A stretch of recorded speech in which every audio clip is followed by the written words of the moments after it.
Wake up, NHL fans. It is Thursday, and this is your morning cup of hockey alongside Colby Cohen. I'm Jonny Lazarus. We have a lot to get into today. We're going to talk about Nathan MacKinnon's 4-goal game last night, Toronto Maple Leafs' big overtime win against the Winnipeg Jets. The Boston Bruins and the Carolina Hurricanes had a good tilt on TNT last night. And we're going to talk about why I personally hate Carolina Hurricanes fans. I think Colby might begin to hate them now a little bit as well. Then it's a big week. It's done. Last done. night, I saw what I needed to see from those scumbags. And then to shift a little bit forward, it's a big weekend in Hockey East and college hockey as the Boston University Terriers take on the Boston College Eagles in a number 1 versus number 2 back-to-back. And then to finish off today's show, we're going to talk about the 2018 World Junior Canadian sexual assault scandal and everything going on there. So we got a lot to get into today. But before we do any of that, Colby, you got your BU hoodie on. We'll get into that a little bit later. Nathan MacKinnon, absolute dog. I mean, that game last night, he's insane. He really is. And you know, we were talking offline before the show started, trying to kind of think who Nathan MacKinnon reminded it, you know, what hockey player from growing up in our childhoods Nathan MacKinnon played like.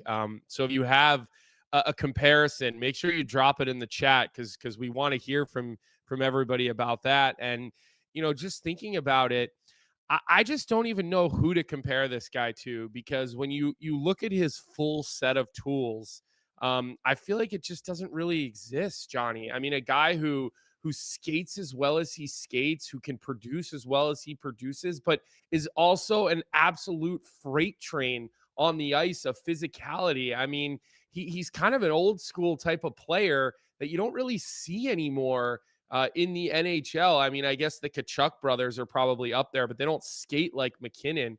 What a treat it's been to watch this Colorado Avalanche team as of late.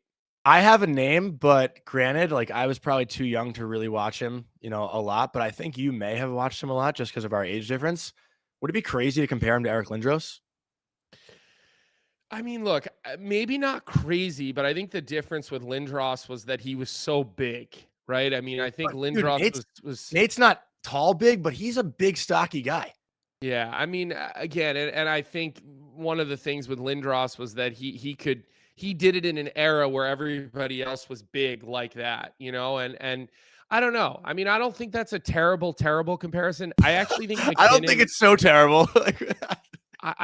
Well, look, you're talking about, you know, great players, I guess. Yeah. You know, you're talking about, you know, high elite level skill players that are also power forward types of players and guys who kind of thrive in the high danger, high traffic areas, which Nathan MacKinnon does. And, you know, you watch him play against the Caps last night and, you know, single-handedly carries this team through that game. I mean, plenty of supporting cast, but he, you know, his 82 points right now are pacing the league. And the way he goes about it, the way he puts himself in spots, the way he, you know, finds open ice, and he's just so multi-dimensional.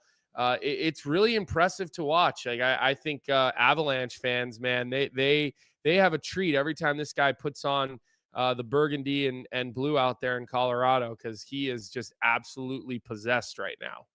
Well, the Avalanche are 19-5-0 at home. Nathan MacKinnon now has points in all 24 of their home games, which is insane. I think the only player to ever record a point in every home game in the regular season is Wayne Gretzky, doing it in all 41 games. So I guess Nate's on pace, or whatever you want to call it. But the Avalanche right now, they got 2 games in hand, the Winnipeg Jets, but they are tied in points. They're 7-3-0 in their last 10 games. I tweeted it last night. Like, I think the West runs through Colorado. We talked about them a little bit yesterday and how, you know, they're probably the last team that like didn't really need a good goalie to win the Stanley Cup with how they performed in the 2022 playoffs this year. Alexander Georgiev, you know, has been a little bit subpar in net, but you don't need to be that good in goal when you have this team in front of you. And everyone talks about the Avalanche offense, but their blue line is just as strong. Yeah, let me read you their blue line pairs right now. You've got Taves and Makar, which again, I'll argue anybody that's the top pair in the NHL. I'm not saying necessarily there's a few of them, but they're as good as any pair in the NHL. The way those guys can hurt you and the way that they defend. You know, you're not talking about guys who only produce offensively. These are guys who produce defensively as well.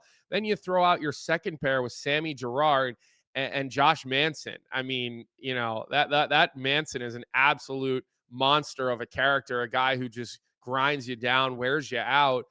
And then your third pair has Bowen Byram, who is a stud. The Mhm. Flyers actually tried to trade for him before they got Jamie Drysdale, for a good reason. I mean, when Byram is healthy, I mean, he is as fluid of a skater and as smooth with the puck as really anybody in the NHL. And then they've got Malinsky or Jack Johnson, who's a little bit dinged up right now, and they're rotating Linsky's a day to player, day. man. Yeah, he's He's a finding his player. way in the league. He really is. So, that team is stacked on the back end. And then you start to think about all the Landeskog sightings as of late. He was on the ice with the team yesterday in Denver at pregame skate. He practiced one day next week. I don't think there's a timetable necessarily for his return, but think about the boost that the Colorado Avalanche will get by getting this guy back at some point. Because look, down the middle, they do have some weakness. Ryan Johansson's been their third line center. He hasn't been great. He really hasn't. I know you have Logan O'Connor, who usually occupies that fourth line center spot for them. But you get Landeskog back, and that kind of pushes the lineup back down. Right now it does feel like things run through them. The only thing I would say, Johnny, they're scoring 5, 6, 7 goals a night, for the last couple of weeks. They've got 2 losses baked in there, but it's been a lot of wins, and it's been a lot of high scoring wins. So at Mhm. some point, you do need Georgiev to make a save. You do need to manage the puck a little bit, and you do need to limit the turnover. So exciting brand of hockey, being played at the Pepsi Center right now in Colorado. I know it's not called that anymore. It's called Ball Arena, but for me, Mhm. it'll always be the Pepsi Center. It's where I played my first NHL game. I grew up, watching a lot of games because Joe Sakic was one of my favorite players. And our family always had a deep connection out to Colorado. That was kind of where our family was split in Philadelphia and Colorado. So if you want, I could give you a map of the city like I did in Winnipeg a couple weeks Please don't ago. spare us. Before you start talking shit, I'll just get that right out of the way. So I impressive honestly team, forgot about man. that. When they get going downhill, man, they get going, and we never even really talk about Rantanen because Makar and MacKinnon get all the ink, but Mhm. it's scary, man. When these guys are clicking, this Colorado team is a scary team. Yeah, and you mentioned Rantanen. I want to read some stats out since November 20th. Nathan MacKinnon, since that date, has 2 4-goal games. He only hasn't recorded a point in 1 game. And in the 32 games he's played in that span, 24 goals, 38 assists, 62 points, and is a plus 11. Then you look at Mikko Rantanen in that same span, 16 goals in 32 games, 26 assists, 42 points. MacKinnon is first in the NHL since that date, and Rantanen is fourth. I mean, these two are just unbelievable and unstoppable. And then, another milestone last night, Cale Makar becomes the all-time leader in goals for defensemen in Avalanche franchise history at 25 years old, scoring 76 goals in 281 games. Tyson Barrie is second. He played 484 games, over 200 games, or less than 200 games. What the hell am I saying? It took Cale Makar 203 games less to get to that point. And Makar is also just 4 points shy of passing Tyson Barrie for all-time points in Colorado Avalanche history. So what he is doing as a defenseman is just unlike anyone we've seen. I mean, you can maybe compare him to Bobby Orr, but that's really the only comparison. Cale is just on another planet right now.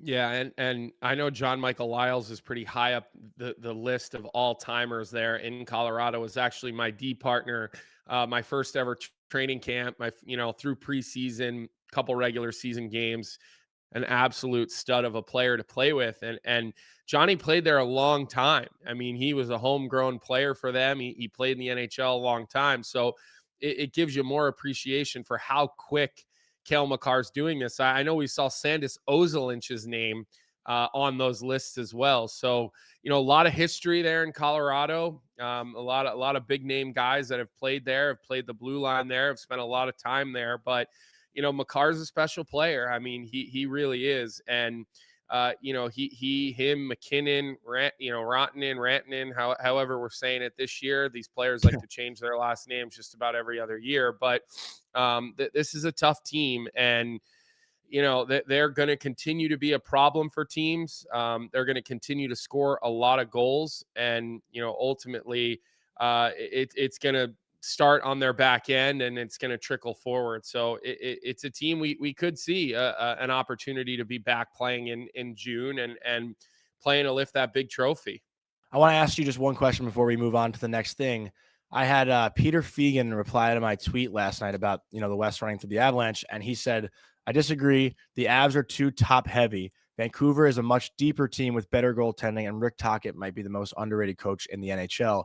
To which I said, with all due respect, MacKinnon, Makar, and Rantanen are better than Pettersson, Hughes, and Miller. I think that's 100%. a no-brainer. And I said, I'll give them – what's up?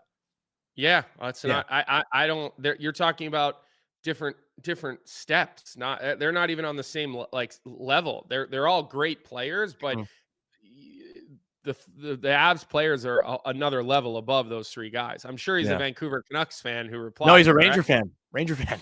Okay.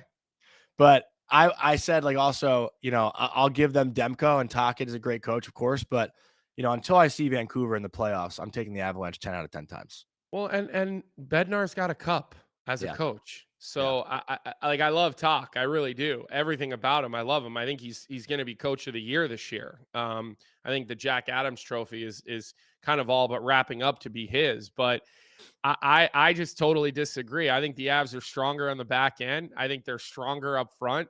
I mean, you can't if you start going 1-for-1 on their decor, you can't tell me Quinn Hughes is better than Cale Makar. You can't tell me that. I know there's not many guys better than Quinn, but Cale's one of them. Who's their number two in Vancouver? Because he's not probably better than Taves. Hronek, probably. He's paired with Quinn. He's not a better player than Devon Taves. And then how about Bowen Byram, Sammy Girard, and Josh Manson? Like I'd have to disagree. The only edge I would give Vancouver is in goal. Is Thatcher Demko. I think that's a no-brainer. And that can be a difference maker over the course of a 7-game season. But I couldn't disagree more with that statement coming from Rangers Twitter there. I really couldn't. Yeah. So you agree with me, which is nice. That's fun.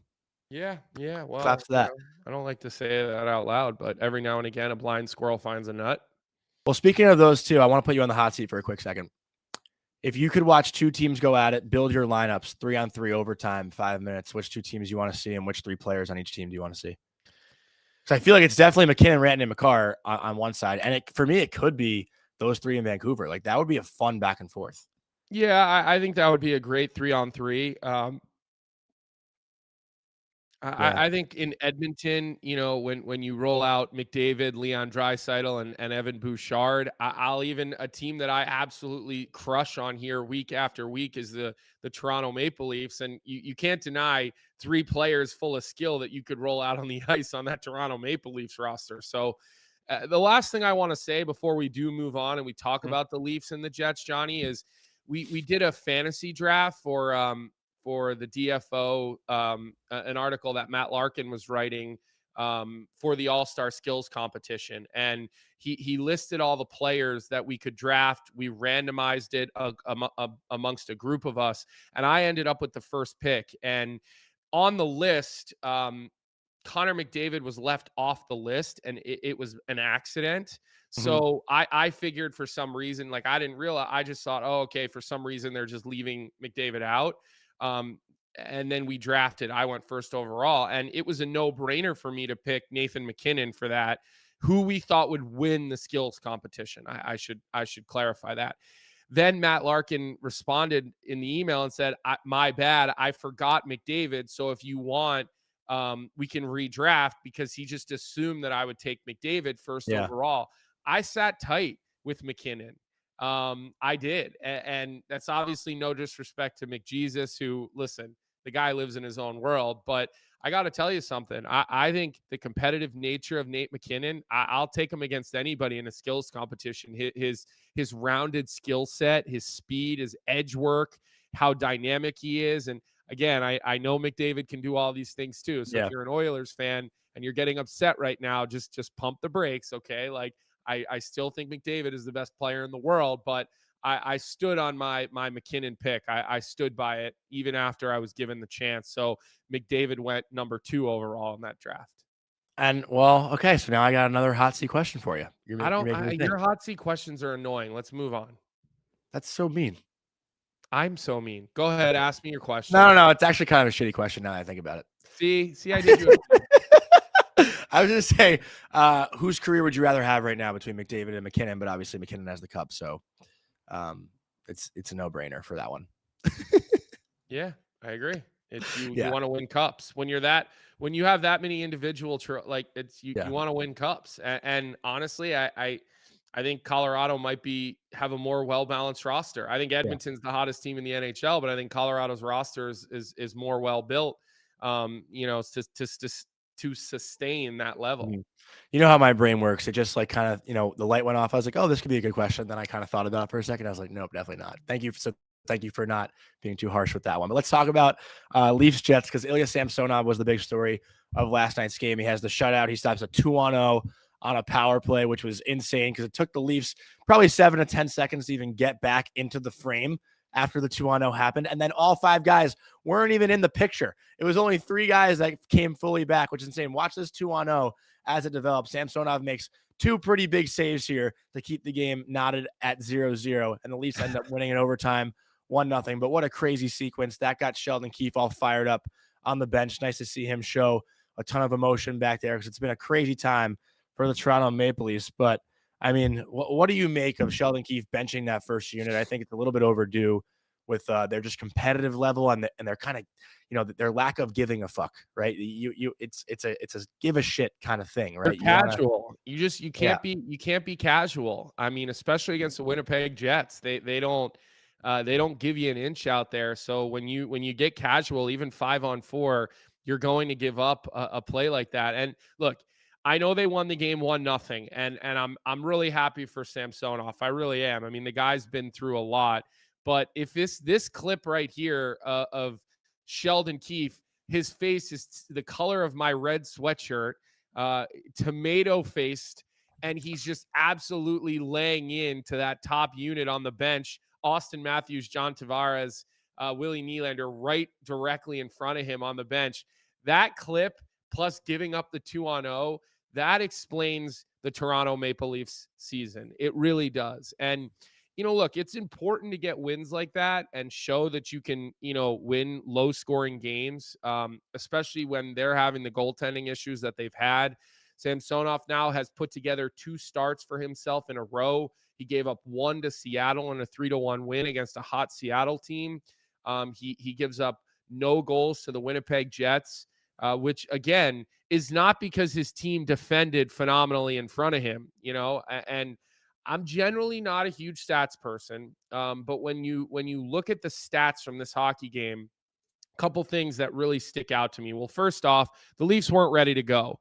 They get outshot 16-4 in the first period. Samsonov absolutely stands on his head. He's getting a standing ovation from the crowd. He talked about how it almost brought him to tears and how big of a moment that was for him, Johnny. But let's just talk about giveaways and takeaways, okay? Because to me, giveaways, it's a measurement of give a fuck, just like you just said, all right?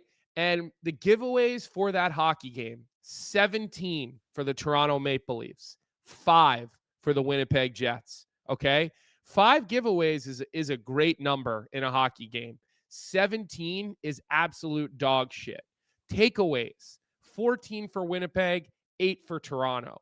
So when you marry those 2 things together, they get a big win. The second half of the game, the second and third period, Toronto did outshoot Winnipeg 24-12. So the big boys woke up after the first period. They applied offensive pressure. Matthews gets that GWG. 39th goal of the season. The guy is as good a scorer as we have in the NHL. 70.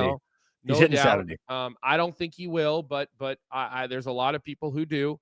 I think as the games get a little bit harder and a little bit tighter, we'll see.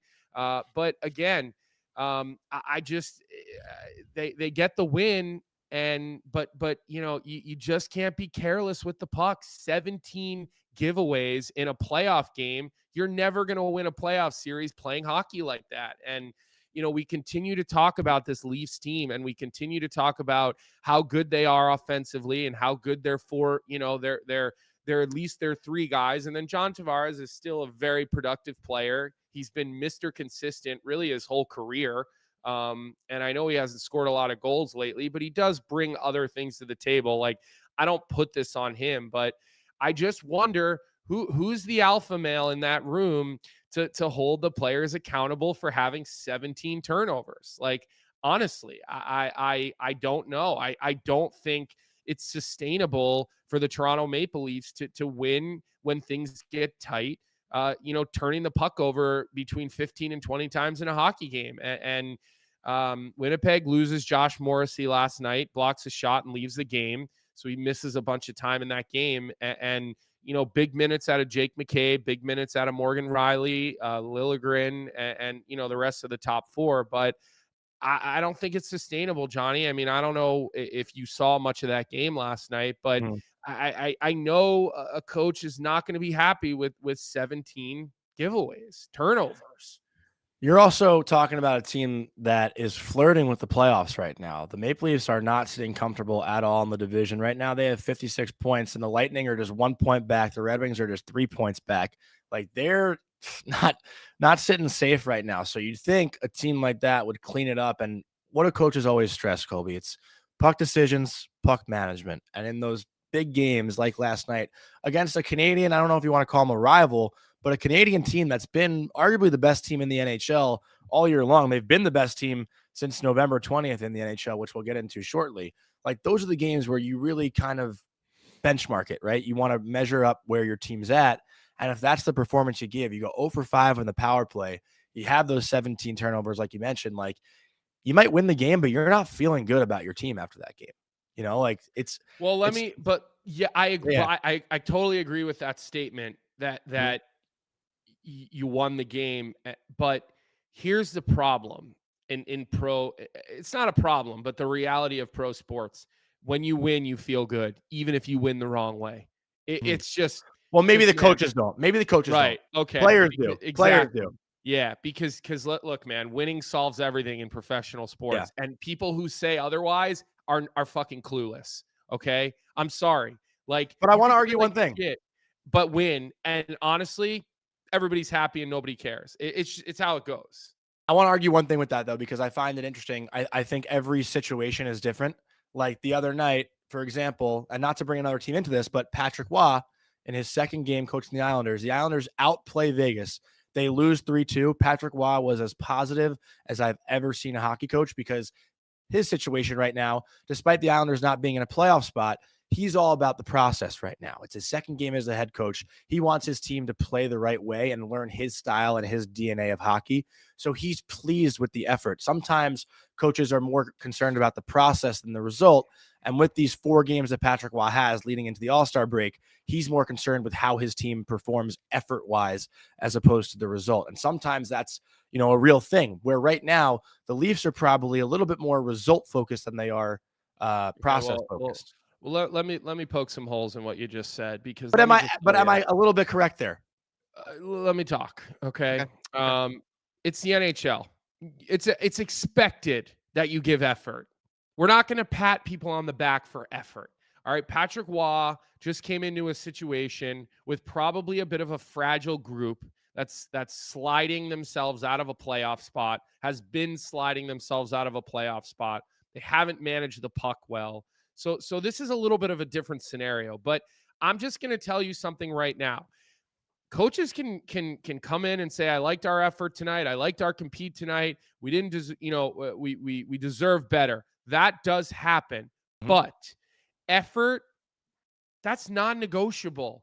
When you make millions of dollars to play hockey, that's off the table. You have to give effort, because if you don't, you will lose every single night. Okay. You will lose every single night. I don't care how much you make or how good you are.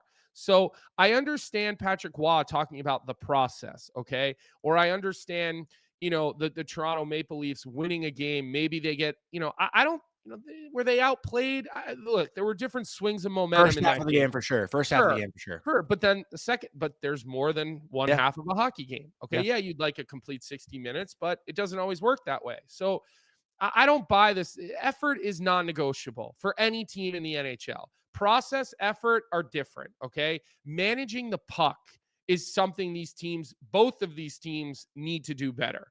Okay, they're both giving up way too many chances, and we're talking about the Islanders and we're talking about the Leafs here. They're both giving up too many chances. They're both turning pucks over. They're both not defending the rush or defending the blue line well, and they're both leaving their goaltenders out to dry more times than not. So, it's non-negotiable to have effort. I hear what you're saying about Wah. I get it. He's trying to put a process in, but he just took over a team 4 days ago. He comes in cold, right? So Yeah. you have to have a little bit of a different approach. But at the end of the day, winning is everything in the NHL. It's a multi-billion-dollar business. It's about butts in the seats, okay? Selling beers, making money, winning, and more winning. And that's it. And people who think otherwise have no fucking clue what they're talking about, because that's what Unless, it is. unless you're the San Jose Sharks and you want to tank for Macklin Celebrini, then you want to lose. You're not wrong, and then it's miserable, Yeah. and the coaches are fucking miserable, the players are fucking miserable, and it sucks. Mhm. Okay, it absolutely sucks, and but it's a painful part of the process in the salary cap era, because you just can't buy and buy players. You've got to draft, you've got to develop, and the pendulum swings. San Jose had a lot of years where they were knocking on the door, making trades, selling their soul at the trade deadline, getting rid of prospects. It catches up with you. Look at the Blackhawks. It caught up with them trying to win the cup for 7 straight years. You look like you got something you want to ask me here, Johnny. Is it in the chat? Yeah, I'm reading some stuff in the chat. First, it's actually a comment about my looks from D.E. Lee. He said, I figured out who Johnny looks like. Colodro from A Bronx Tale. LOL. Great movie, by the way. You've never seen A Bronx Tale. No I've way. seen A Bronx Tale. And I kind of see that a little bit. I've never gotten that one, but I kind of see that a little bit.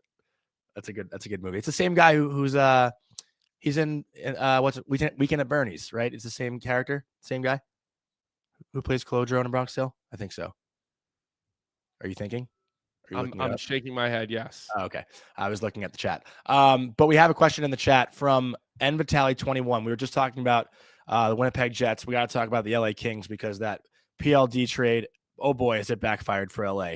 NVitali21 wants to know, between Rangers and Kings, who seem to be going through similar really bad stretches, which team do you think is more likely to turn around, and why? LA, I don't want to answer that question specifically. I do think it's the Rangers, but LA right now, I just want to talk about them. Since December 1st, the LA hold Kings on. Answer the question. I said the Rangers. Why? Give us a reason. I said the Rangers, and I'm about to go into LA, and then we can come back to the Rangers. No, answer the guy's question or her question. I don't know who it is, but answer the question. I'm saying the Rangers. Reply. Because the Rangers have dealt with a ton of injury issues, and the Kings right now. Rangers apologist. No. I'm not making excuses, but the Kings have been relatively healthy aside from Victor Arvidsson and Phoenix Copley, and they don't have many holes. The Kings are a very complete lineup, and they've now been playing bad for a very long stretch of hockey. Where the Rangers, they've had some lineup issues. They've called up AHL guys. You've seen like Igor Shesterkin have some off nights. I think they have a little bit more excuses to make than LA, because LA, I'd say top to bottom, is a better, more complete team than the Rangers when you just look at the rosters. And LA has been playing way worse than the Rangers have. So I think the Rangers probably have a better chance to turn it around than LA, simply because what changes are you making right now if you're LA? Like there aren't many holes in that lineup when you just look at it on paper. So, for me, the answer is LA. I don't know about you. Yeah, I would say I think the Rangers will turn things around more likely. I just, I think they play a more aggressive style, and I'm going to go with similar reasons. You look at who LA has down the middle. They should be winning hockey games. You look at their defense. You look at, the thing to me that's a big difference maker is I've seen Igor Shesterkin be really good for a while now, and I've seen Cam Talbot be really up and down for a while now. And I'm not even just talking this year. I'm talking history, okay? Players put good stretches together, but generally after a guy's been in the league for 5 years, we know who they are. Even if they ride a high wave, the wave usually comes back down, and the law of averages usually applies. So I think the Rangers are more likely to turn things around than LA. I think LA's in trouble. I think one of the issues with LA is, is Pierre-Luc Dubois. This guy is a fucking loser. Yeah. I'm sorry. Everywhere he goes, he loses. I don't even know why I said I'm sorry. He blamed his way out of Columbus because he couldn't be coached hard by John Tortorella. Then he goes to Winnipeg. He complains his way out. He mopes his way out of Winnipeg. And then he ends up in LA. Who wouldn't want to be in LA? You go to the beach after practice if you want.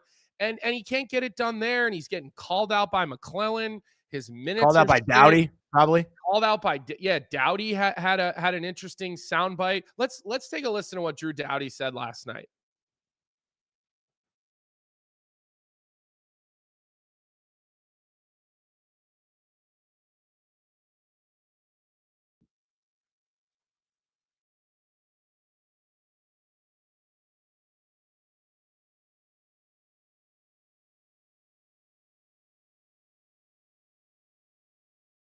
What has to change here? I think we got guys in this room who are too worried about themselves and worried about their points and worried about stuff like that. We get a 3-1 lead tonight, and guys start thinking it's a cookie night, and we stop playing the way we know how to play, have an awful second period, and then aren't much better in the third. It's about the team. It's not about yourself, and a lot of guys on this team need to realize that. This whole stretch of games, every game has been relatively close. Does this feel like maybe the bottom out for you guys with how the second and the third went? I mean, honestly, it's felt like the bottom out for a while now. So I just want to read a few stats, if I may. Trying to stay positive. If you'll let me. In the last 25 games since December 1st, the Los Angeles Kings are the 26th best team in the NHL. They have a 9-10-6 record in those 25 games. Pierre-Luc Dubois has 5 goals and 4 assists and is a -9 in those 25 games. And then you look at a guy like Gabe Vilardi, who was a part of that trade with the Winnipeg Jets. And we're going to get back to the Kings, but I just want to read the stat and how different it is. Gabe Vilardi and the Winnipeg Jets are first in the NHL in the same span with an 18-3-3 record. Vilardi has 11 goals, 8 assists, and is +19 in only 22 games played. So say what you want, man. And listen, and being a minus player like Dubois is in LA, it's hard because they're a team that doesn't give up a lot when they're playing well. The first half of the season, you couldn't get through their neutral zone, or maybe not the first half, let's say the first quarter. You couldn't get through LA's neutral zone. But again, I love Drew Doughty's comments. I know Drew. We played hockey together as young kids, kind of on summer teams, all coming up. This is an alpha male, okay? This is a guy who is not afraid to say what's on his mind. He'll call anybody and everybody out. He will say nothing and expect nothing from a player that he hasn't either done or does on a nightly basis. He always brings it. He's definitely one of my favorite players in the NHL. He's been for a very long time, and I think he's talking to Dubois. I do. Yeah. Guys worried about their points, worried about their minutes. I mean, look, again, let me just be clear here, okay? The guy forced his way out of 2 teams. I really don't have a problem with it. I really don't. NHL teams discard of players on the daily. They don't give a shit about you, okay? So when a player wants to do something similar, okay, no problem. Force your way out. But, buddy, pull up your pants, okay? Ooh. It's The like, buddy. get going. You can't buddy. force your way out of 2 situations, go to LA and shit the bed yet again, because you know what? Now you look like a fraud, and now you look like a pretender. All right. And, until this guy proves otherwise, that's what we're seeing. It's not personal. I don't know the guy. All right. He's clearly talented, probably one of the most talented players in the entire league, but it's unacceptable. It really is. Don't call attention to yourself if you're not going to step up and face the music. And this guy never seems to step up, and he never seems to face the music. And that's all I'm going to say about Pierre-Luc Dubois. He doesn't get any more of my breath. And it probably hurts so much more that he just signed that big ticket through 2030, 2031 with the LA Kings. Does he have no move, no trade on that deal? Do you know?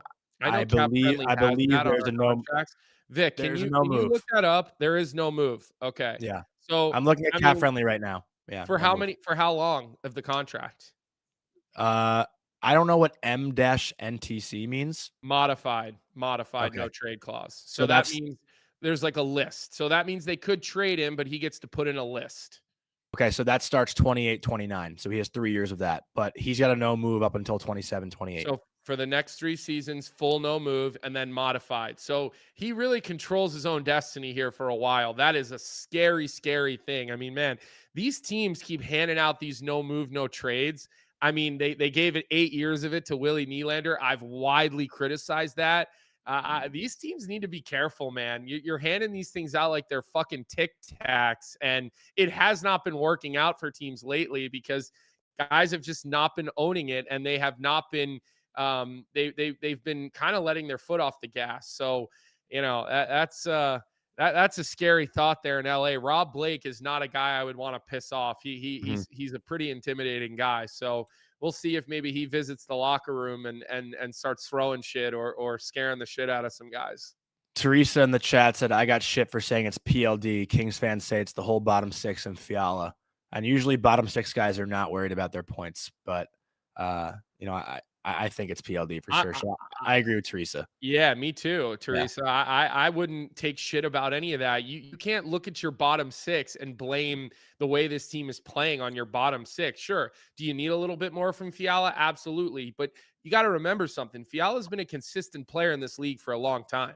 This is not a guy who generally fluctuates his effort level, his compete level. So maybe he's going through a little bit of a slide and he's not producing. But when you have been consistent your whole career, you get a little bit of a free pass when you go on a slide. They are humans. You never know what's going on in his life. Huge difference between Kevin Fiala having a bad stretch, and Pierre-Luc Dubois having a bad stretch. Huge difference. All right, Colby. Well, take a deep breath because D. Ely in the chat said, don't hold anything back, Colby. LOL. And I believe D. Ely is a Carolina Hurricanes fan. And I know you have a bone to pick with them. What we saw last night after they beat the Boston Bruins on Twitter, one of their accounts, a Carolina fan account. I want to actually call out the account. So no, don't call out the account. No, don't even do it. And it's why I didn't even go at them on social media, because honestly, somebody who would post something so fucking ignorant doesn't deserve to be reposted, retweeted. All this total fucking jerk off was looking for was attention. But to make light, okay, of the bombings in Boston after a hockey game is the most scumbag thing I've seen on Twitter. And wow, that is a statement, because Twitter is full of absolute losers and scumbags, okay, with all their nasty bullshit, faceless, nasty bullshit that they post. Let me tell you something. I was in Boston during the bombings that happened during Marathon Monday. I was probably two to three blocks away from the finish line at a charity event when that happened. I could feel the shock from when that happened. People lost their lives. Children lost limbs. So to make a fucking joke about that is the scummiest thing I've seen. Now, I do remember someone from Kane's Twitter doing something like that with the World Trade Centers as well. So holy shit, don't be that low class. This is sports, okay? To bring those things in, some of the most terrible things in the history of our country after a win to celebrate, makes you a piece of shit, low-life scumbag. All right? It's the grossest thing I saw on social media. And again, I wanted to go at the person, but then I realized that's all they want is attention. All right? You are a fucking loser for posting that. An absolute loser. And just for context, someone replied to the Bruins graphic of them losing 3-2 to Carolina with a picture of the Boston Bomber wearing a Carolina Hurricanes hat and Hurricanes jersey and wrote boom. So that's where this was triggered from. I saw it late last night and I sent it right over to Colby. There was a lot of people replying to it and giving it attention, but just like Colby said, he didn't want to. But this is a reoccurring theme with Canes fans. And that's why, I said the other day on the show that I hate Carolina fans. They're the first ones to do this every time they beat a team. So just cut the shit, man. Just cut the shit. The shame of it is their run. It's like Rod Brind'Amour is the face of that organization, and he couldn't be a classier human being. He is all class, Rod Brind'Amour. He has been class in the NHL for, I don't know, he played for at least 15 plus years. He won Stanley Cups. He was captains. He's been a phenomenal coach. He's well respected. Like, you couldn't have a classier guy running the organization. So to stoop to that level, it's absolutely disgusting. It's absolutely disgusting. Do better. That's a good team. It's a good franchise. All right. It ruins a great win. It's a place that players like to play. It's an organization people like to be a part of. I know Trip Tracy really well, one of their broadcasters. He's a great guy. He treats people really well, treats other broadcasters really well. It was devastating to see that. I mean, that pissed me off beyond belief. So Yeah. do better. Honestly, have some fucking accountability in your life. Don't be a scumbag and do shit like that on social media. Give me a fucking break. And D. Ely did just say in the chat, probably a Canes fan who throws on a Rangers jersey when they come to town. The Canes fans jumped all over the idiot who posted that. The Canes fans slammed him on the Facebook pages. So at least Canes fans are taking action, because I'm sure they don't want to claim that fan. Yeah. No, you don't want that guy representing you. And unfortunately, he posts that, and that's what everybody sees. That's after a great win. I mean, the Hurricanes played really well. They beat a Bruins team that's probably playing better than anyone in the NHL right now. 33 shots against Ullmark. They find the way to get 3 goals.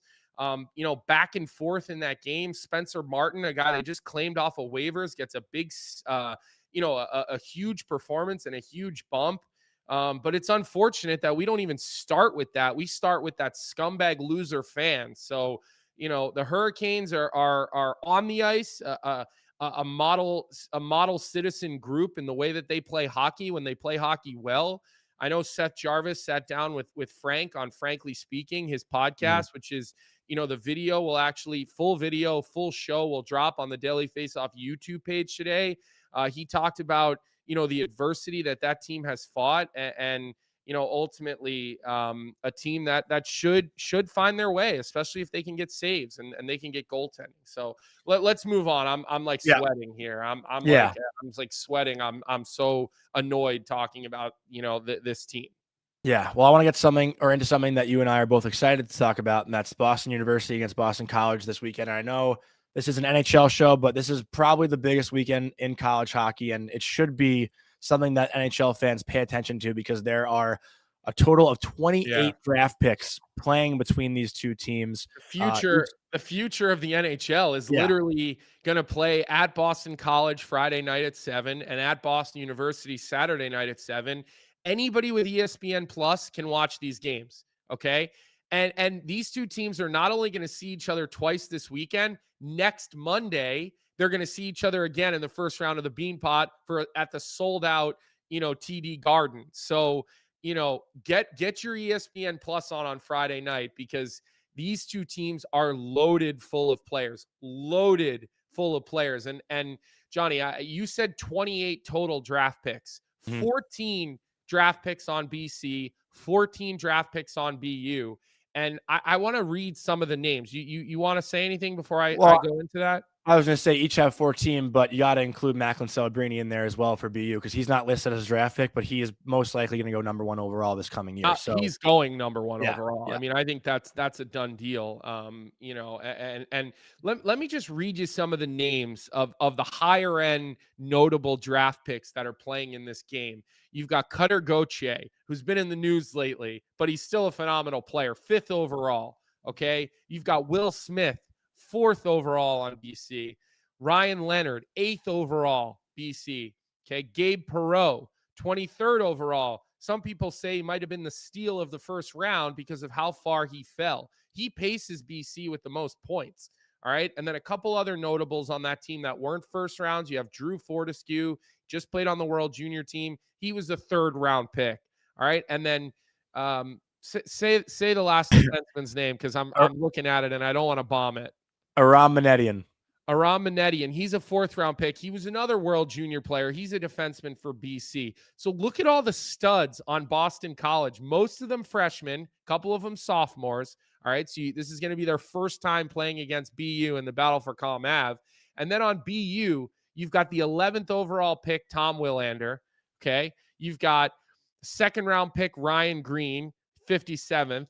Lane Hudson, we all know who Lane Hudson is. He's probably the best player on any given night in college hockey. I mean, what he's doing as a defenseman is insane. Luke Tuck is a second-round pick. Okay, Jack Hughes is a second-round pick. Shane LaChance, he's a 6th-round pick by Edmonton, but he's been phenomenal, plays on the first power play for BU. And then Macklin Celebrini, who's going to go first overall and is potentially a guy who's an impactful player in the NHL next year. So this is a loaded battle for Com Ave. And I mean, it could be, and you got 2 really good goaltenders, Jacob Fowler for BC, who played on the World Junior team, and Matthew Caron, who's a transfer from Brown, who's been absolutely phenomenal for BU. Phenomenal for BU. So this is going to be really, really good hockey on Friday and Saturday night. The buildings will be sold out. The student sections will be insane. This will be top end college hockey, future NHL stars. And this, I believe, these 2 historic programs have been around for a very long time. I believe this is the first time they've ever met where they're respected 1 and 2 in the country. So, you're someone who's played in this. In every ranking, there's 3 different, there's the USA Hockey Today poll, there's the USCHO poll, and then the pairwise, which is the mathematical poll. They're 1, 2 in all of them. It's the first time this has ever happened. So, what a great rivalry. I played in a bunch of these games. My favorite games of the year. It's the only time I miss playing is when BU plays BC. It's the only time I miss playing. It's awesome. I'm really excited to watch those games this weekend. I'll definitely be tuning in. I'm rooting for BC, to be honest. I have a little more ties to that school than I do to BU, and also I want to see you kind of fired up, so I'll be chirping you all weekend. And I imagine this is going to be one of those weekends where you just reply to me on social media to say, lose my number, because you've done that probably now like 10 times in the last week. But nice to see you sporting your BU red hoodie. Anything else you want to say about these 2 teams before we move on to the next topic? Listen, I'm getting ready. The NCAA tournament is not that far away. These games matter. BU's #1 in Hockey East. They're being chased by everybody else. Those conference matchups matter as you get to your conference tournaments. There's some other big college games on this weekend as well, with North Dakota playing Denver. That's a huge series. You can catch that on CBS Sports on Friday night. College hockey these days is full of NHL future stars. It's really exciting. So the other plug I just want to give really quickly is Everything College Hockey is dropping a video today about Macklin Celebrini. It's 10 minutes long. I got a chance to get a sneak preview of it. I know you did too. Those guys at Everything College Hockey, they got the best top end players that are going to be NHL stars. They go behind the scenes. The video is really, really well done. They did an incredible job. So check out my social, Jonny's social, Everything College Hockey social. We'll all be posting about it today. Give that a quick viewing. Mike Ruzioni featured in it as well, so that's pretty cool. I know, and Rizzo's the best. I mean, listen, that's America's guest right there. We all love Mike Ruzioni, one of the biggest goals in USA hockey history, obviously. So if you're an American hockey fan, you'll enjoy Rizzo's cameo in the video, or cameos. And the last thing I'll say is that we are planning and hoping to have on Lane Hudson and Ryan Leonard for BU MBC prior to the Beanpot game. So when that game does come up, we should be having those 2 on as guests. So stay tuned for that. Or we'll try to get Celebrini. We'll get them. We'll get some of these high-end guys on our show. They're all eager and they want to come on and they want to talk about it. So we figured the Beanpot would really be the biggest game because it is a tournament. It is played in an NHL building. It's just a whole nother level for college hockey. So we'll have them on here in the next couple of weeks. And just the last thing we're going to touch on today, something that absolutely sucks to talk about, is the 2018 Canadian World Junior team that's facing the sexual assault charges, as you may have seen yesterday all over social media. There have been 5 names that are listed, and this is an ongoing investigation that will be decided by the London Police Department. So until London comes out with any decision or any conclusion as to what happened, I mean, listen, there hasn't been charges yet. We think we know what's going on. We've seen the players take a leave of absence, but we're not going to sit here and speculate on this show. The reality is the players have taken a leave of absence. Charges are coming. We know that. What charges? We don't know exactly. The only comment that I'm going to make on it is that when you break the law, if you break the law, there's consequences. And that's how society works. That's how we live and how things go. I think whether you're an athlete or not, you break the law, you face, you face charges, you face a penalty. So I think we have to be careful not to sentence these guys before they're even charged, because I do believe the London police announced that they're having a press conference on February 5th. We believe that they've given these players X amount of time to turn themselves in and to deal with their arraignments. But at the end of the day, this is a legal matter. This is out of the NHL's hands. It's out of the team's hands. Try to remember, if you're a fan of one of these teams, bigger things than hockey here. They are. I know social media is going to be very toxic around this whole thing, but just remember something. A lot of people's lives are affected by this, and just try to remember that hockey is secondary to real life and what takes place here. So we'll continue to report the news on this. Frank Saravalli has done a great job. They talked about it on DFO. He'll have up-to-date information. Check out the Daily Faceoff website. They'll have up-to-date information as things unfold here. But we're not going to sit here and play the speculation game and the what-if game. It's unprofessional. It's irresponsible to everybody involved. And that's what I want to say as well. This isn't, talking about trade rumors or coach firings. This is a very serious matter that shouldn't be joked about. And I've seen a lot of jokes being made. And, like you said, Colby, these are people's lives. And, my only thing that I'll finish on is that the NHL, in history has been on the wrong side of these kind of decisions. And with whatever news comes out, hopefully this time the NHL gets it right with whatever decision they decide to make. This isn't going to have anything to do with the NHL. This is going to be the Canada, law. This is dealt with in the court of law. Okay, the NHL is a sports league. These are civil, federal. Like this is so well above and beyond the NHL. So I understand the NHL yesterday said no comment. Again, what comment are they supposed to make? Okay, I don't know what comment they're supposed to make. So let this happen in the court of law, okay? Let these things transpire and let people face the music for poor decisions, okay? And then the NHL can make a comment. Teams can make a comment. But right now, it would be irresponsible really for anybody to make a comment. It really would. And again, your heart goes out to the people affected by this whole thing. It's a terrible, terrible situation, but we're going to leave it at that. Okay, I know it's a serious thing. We're going to just quickly talk about some of the games that are going on tonight. There's a pretty big slate, 9 games in the NHL tonight. I do think every day we talk about this, Jonny, and every day we realize we're inching closer to playoffs, all right? We're a week away from being under 80 days to the playoffs. Teams are starting to realize we're getting close to the deadline. I think some teams traditionally like to get out in front of the trade deadline, get players in. That's tough when you have cap issues and you need to wait for that salary cap number to get lower.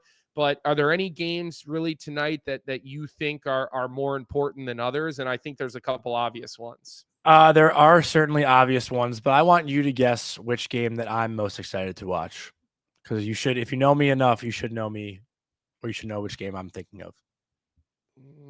Which game would you be thinking of here? Look, I think